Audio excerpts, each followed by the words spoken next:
Um, I think that yes, I've seen some evolution on at least in two areas. Let's take just two areas for this conversation. The first part is what I call the human factor in this tech-driven world, in the AI world.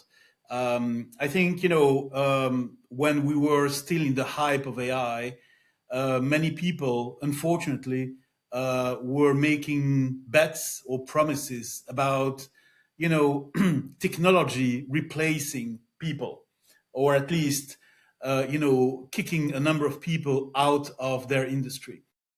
And I think that now we are in the post-hype period, or the post-hype phase of AI deployment.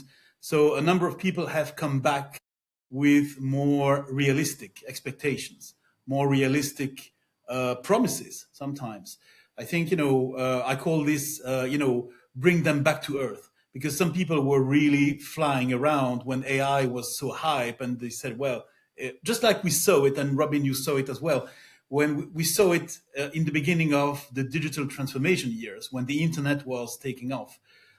Everybody was saying, oh yeah, with the internet, with the websites, the number of people will be out of the game, which happened for some people, unfortunately, but not with the magnitude that was announced. And I think that there's an underlying story there. I'll tell you about it in a second. Oh, I'm sure. I have plenty of stories as well. But something that is very interesting for myself and for you and many other people is that since we are now old enough to put things in perspective and say, okay, AI is a game-changing technology, but we can actually remember some lessons that we took years ago, decades ago, from the digital transformation efforts that we made.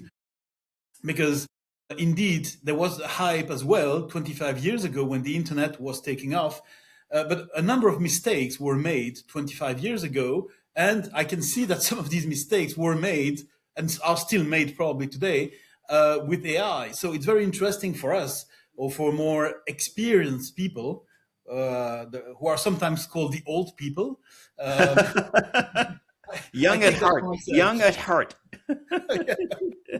But that's a benefit for us, actually, to put things in this perspective of tech evolution. I think we'll see it in the future with quantum computing, I'm sure. Every time there is a major milestone in the language history and in the tech history in general, there are some, I would say, some things that are repeating themselves. We say that history repeats itself in many cases, and it's true in technology. It's very true in technology.